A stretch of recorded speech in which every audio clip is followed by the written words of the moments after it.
Hello, ladies and gentlemen, boys and girls, music lovers. You're with Cheryl Lee. And Vince Contarino. Yeah, and you're watching Rider TV. And we hope you're doing well. And we're going to bring to you another act called Mick Thomas. And the Roving Commission. And the Roving Commission. So, obviously, they roam around. You did the interview. They're very folky, and you okay. you probably remember Mick Thomas from Weddings, Parties, Anything. Ah, That Mick Thomas.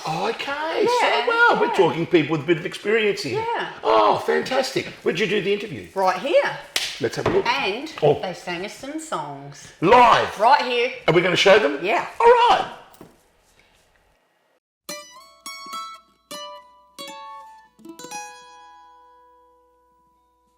Back in the day, that's all I ever hear you say.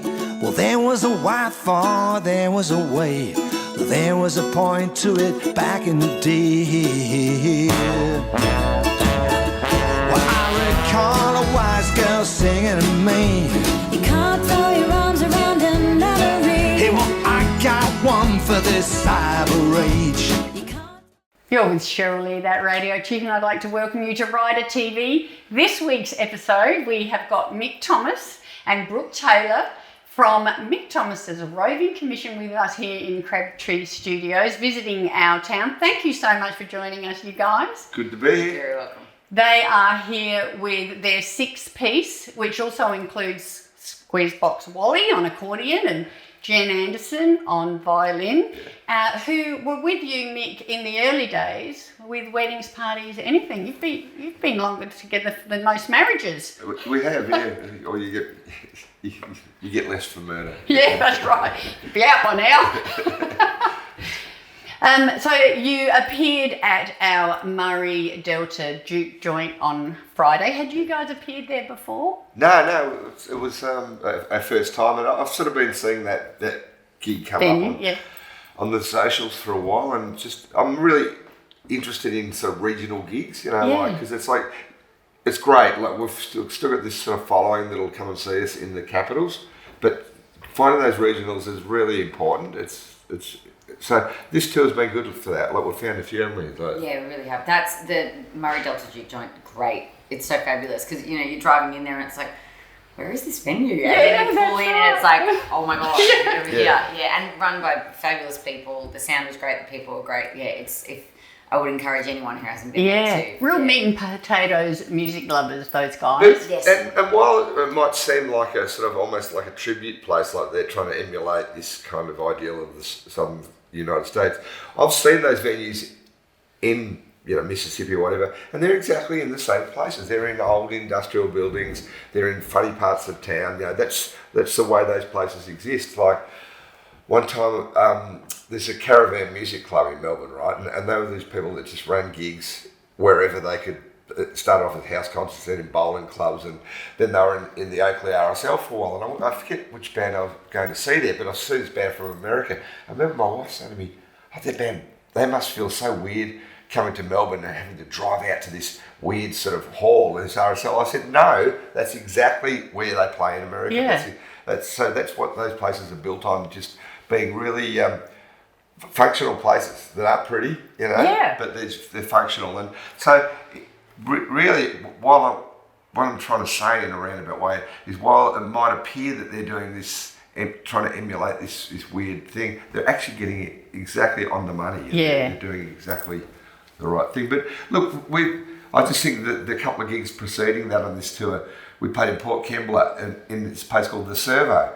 And it's an old garage, right? It's a service station. It's an old service station. And it's got this like mid-century kind of weird canopy, and they've left it there. They've left some of the petrol pumps there, and you play there, but it's really good because the people running it are music lovers, And then the next night we played in a place called Quirks in the Hunter Valley, and that's in an old pub, but the guy's kind of totally just fitted it out with his kooky sort of Indonesian art, and he's made this really rudimentary functional space into something else. And that's how I think it rolls. I mean, we opened the tour at this sort of brewery in Toowoomba, Toowoomba. Oh, Toowoomba, big Yeah, and it's a place in a shed, you know, but someone's made something of it, and so I think what we're looking at is not the demise of the country pub, but that country pubs, as places to play music, can often be less than inviting. So you often got to battle, a bunch of old dickheads at the bar, and then they can be less than great places to play. Yeah. Whereas these venues, you can tell the people that are running them. Yeah, really I think care it's about the people. music. They've been set up It to is the play people, music. yes, but like attention to detail, like really nice lighting and good floor. They're really great. I would really encourage anyone to sort of just take a chance and go somewhere you've not been before, and you're not expecting something, because you will be pleasantly surprised. Well, the Murray Delta Juke, we was actually supposed to go last night to see a band, but the in-laws that you met earlier arrived from interstate, so there went that idea. But the Wheat Sheaf, you were there last night, and you've popped in here before your sound check because you're back at the Wheat Sheaf today. Yeah, and that's a good venue, and it's purpose built. Like that's the thing. I think the defining characteristic of any of these places is that it's purpose built. And I kind of think back to my statement about country pubs, just the whole thing of, music and playing music in Australia is irrevocably tied to the alcohol industry. There's no way around it. But I kind of think a lot of the older way of doing it is just not sort of working. So with something like the Wheat Sheaf, they've built that room out the back, and purposefully they don't have the bar in the room where you play, right? And there's no TV above the band. Exactly, exactly. So you're getting rid of those factors that can be really distressing. Not conducive and to not a great conducive night, to yeah. playing, Music playing night, live music. So it can be in pubs. I'm not saying I'm against With the that. right publican. Yes. Yeah, but for they've people built that too. pub to be that, and so all these sort of rooms we're talking about, they're all they're purpose built, so. And then you guys are off to WA, then Victoria, you're like all the way through to New Year's Day, aren't you? Yeah. No rest for the wicked. No. Look, it's a good tour, and I consider it nothing but a privilege that I've still got a national profile. To be in the position to be able to do that, to be away every weekend, it's phenomenal. Well, we'll just go backwards a tiny little bit before we go forwards. Yeah. Back to weddings, parties, anything. For those that might remember, it was Monday's Experts, and what was the other? Father's Day. You might remember those great hits, but you've been busy ever since then. Look, your commercial recognition is great, and if it gives you a springboard to keep going, that's great. But I don't. When I sat down and wrote Father's Day, I said, oh great, I've got a new song. But no different to the song that Brooke and I wrote the day before we were going to have to do the album. Same rush, the same feeling, and you put the same amount of care and comfort into it, don't you? Yeah, you can never, and you can't be. I would say the joy's got to be in the doing. You've got to write the song because you have to write songs. You can't be concerned about what making airplay it or whatever. Yeah. You're in it for the wrong reasons. Yeah, that's right. I would say. Do you still get asked to play those songs, Mick? Of course we do, Yeah. What was the thing you said? It's like the only thing worse than having a song to play at every show is not having a song. Yeah, that's right. And you've got two, so that's at least two. I look at like this, half a dozen songs which we just kind of like, they're almost the first songs that go into the set list, and that's absolutely fine because we get to rotate the others through.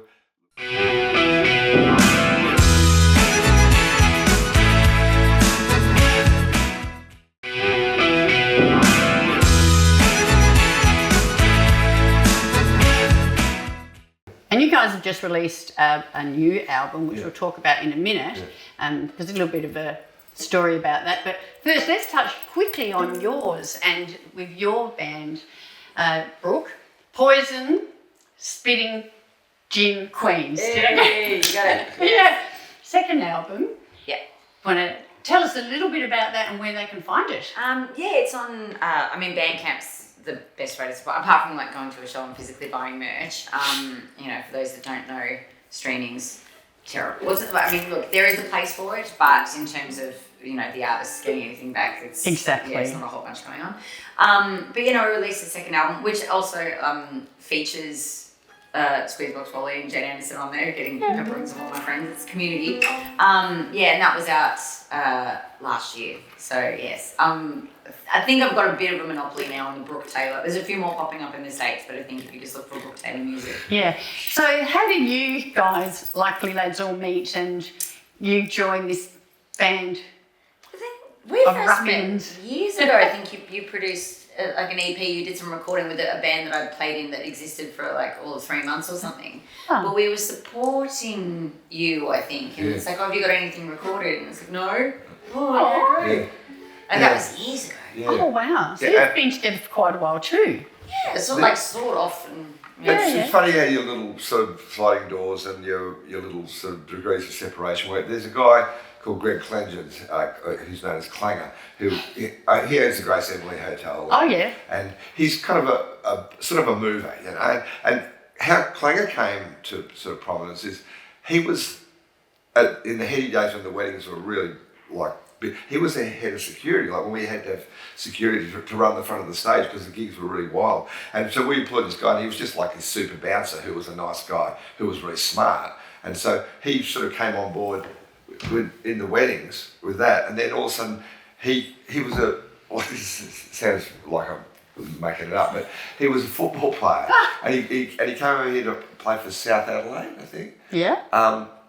And he got together with a couple of other football players. And they bought the Grace Emily when it was some terrible pub. It's just around the corner from Yeah, you. and then he ended up being the sole owner, and then that became this music pub. And I remember when the weddings were splitting up, we came through Adelaide for the last time, and he came to the gig, and we said, "Oh, it's Clanger," and he said, "Oh, I've got this new pub, come around the corner, hang out at the pub," right? So we did, and it was like automatically we felt that pub was sort of home. And so I became really good friends. And then I ended up buying into a pub with him in Melbourne.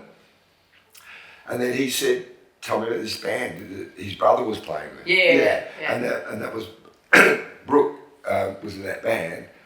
And they Was that sort of came because around it's fitting to Gin do- Queens? Or No, No, it was- different. Pre Queens, but Yeah, so Brooke came into the house with this band, and you just sort of file things in your head if you're thinking in this industry. And I remember thinking, He's I all remember right. thinking she's got more going on than the rest of the guys.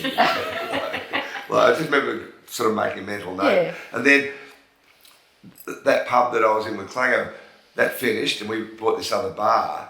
And really early on in that, Brooke came to play with Delsinki. yes. And I went, "That's that girl that was at my studio." And it's like, again, And then sort of down the track, one day Delsinki's on the phone to me, and he sort of rang up, and I said, "Oh, sorry, I'm really distracted." He said, "What's going on?" I said, just trouble with the band, I really want to, I've got this thing about like a counterpoint vocalist, I really want to have it, and it wasn't working out with a certain other person. And he said, "Get Brooke."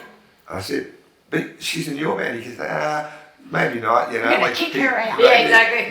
Maybe not." He said, "Just ask Brooke," and that's Yeah. so I mean that's a long-winded way of saying I knew a person, who knew a person. And that's how it often happens. So the new album is called Go Come Back, and you singing a song on that one. Yeah, there's a few on that one. Yeah, and we're going to hear one of them in a minute. Yeah. So you better tell us about this new album, because it's also available on vinyl, Yes. which I love. Yeah.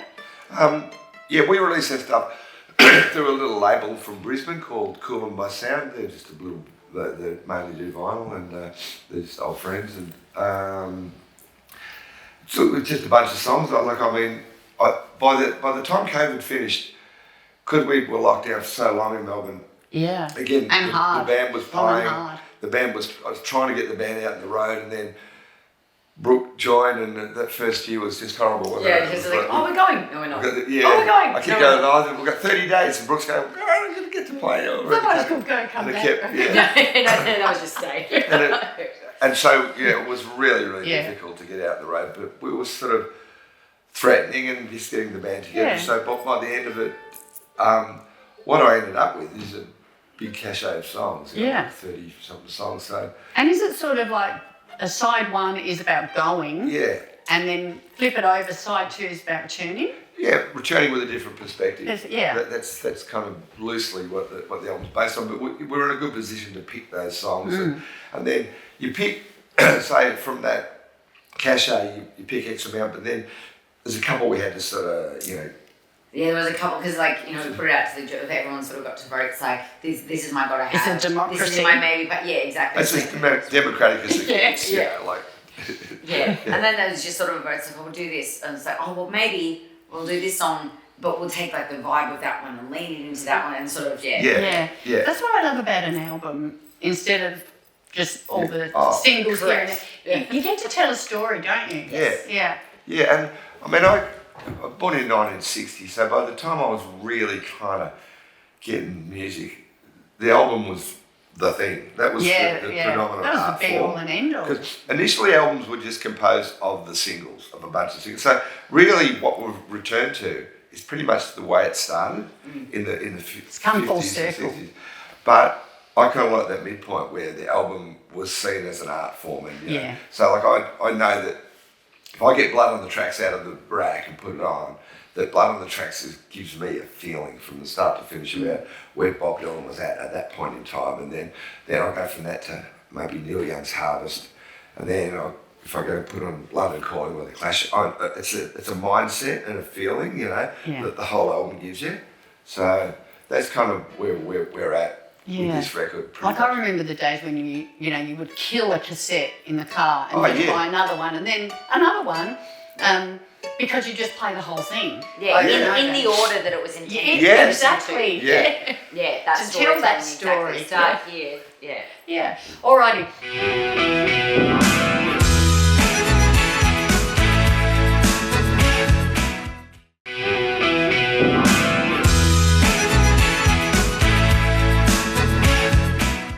So quickly, DNA. Is music in your DNA?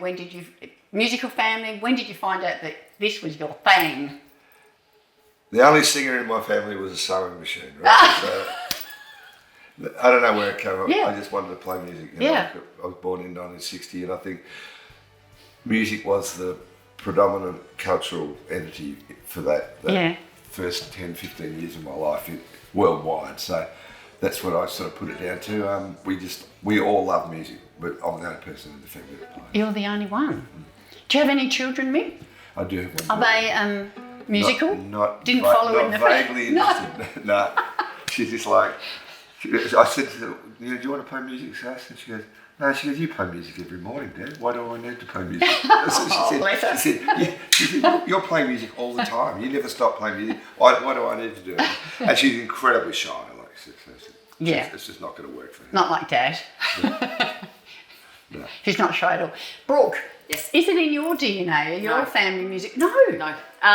No, we, like they're musical, but, and Dad could sing and Mum, bless her, slightly tone deaf. But, and my sister can sing, but there was never that sort of push. But, we grew up on like 50s and 60s mixtapes.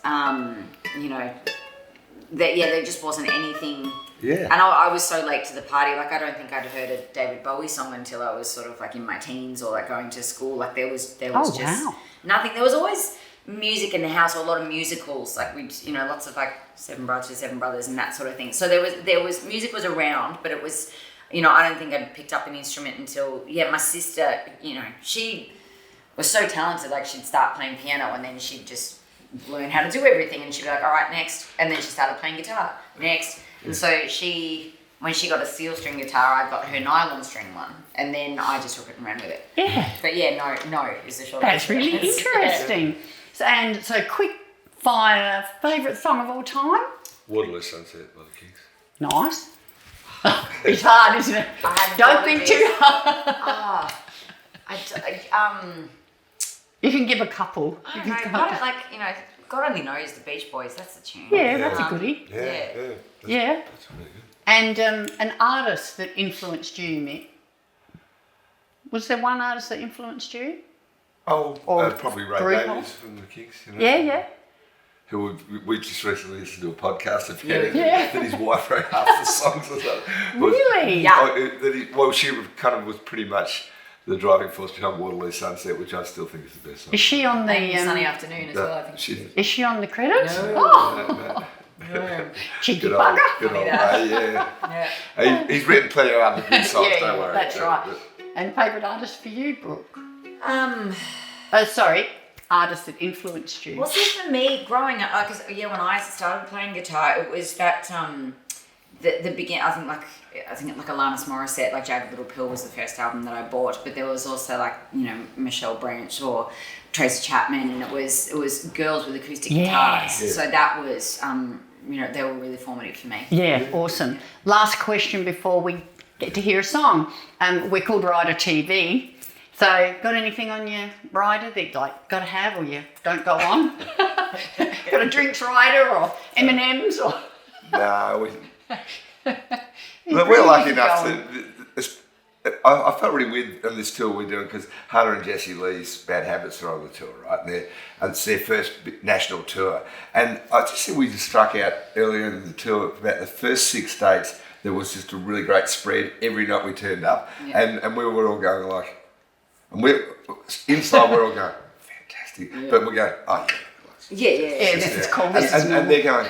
I heard Hannah on the phone, and she goes, every night we turn up and there's just everything's laid on. It's just amazing, And they were going, and we were just going, we get this all the time. But no, it is still. It's I mean, I've been through it at a point where the band gets a bit petulant about what they want, but we're back to that stage of we really appreciate whatever they give us. You're happy, pretty music going. Yeah. So you don't have to have Evian on water or anything. No. So you like that. No diva moments. Yeah. This friend of mine runs some tours in Melbourne, and I can still think he did this post on that. He said he had Nico Casey, and he said, "Does anyone know where I can get Fiji coconut water?" And so it went quiet for a while, and then I put Fiji. Seems obvious. Yeah. Well, look, we wish you all the best on the rest of the tour. You're going to be busy till the end of the month, till the 1st of next year. Yeah. And all the best with both albums. Yeah. Yeah, fantastic. And I'm going to get up and love you and leave you. And which one first? What do you want to do first? Mighty Ride, I think. we'll do Mighty first. Ride. Yeah. This is called A Mighty Ride. 1, 2. Wow. Wow. Wow. I'm heading down some Kilda-way on aboard the 96. Ring the bells is taking us where 2 worlds collide. I'll be gone for most of the day all aboard the 96. Where I'll end up, who can say, on the other side. Well, the 96, it's a mighty ride from the deep dark north to the sunny side. Rattling down through the city's heart, it's like 2 lovers kept apart. Down the road, round the bend, see you in and out, my friend. The 96 is taking us unto the other side. Wow. Wow. Wow.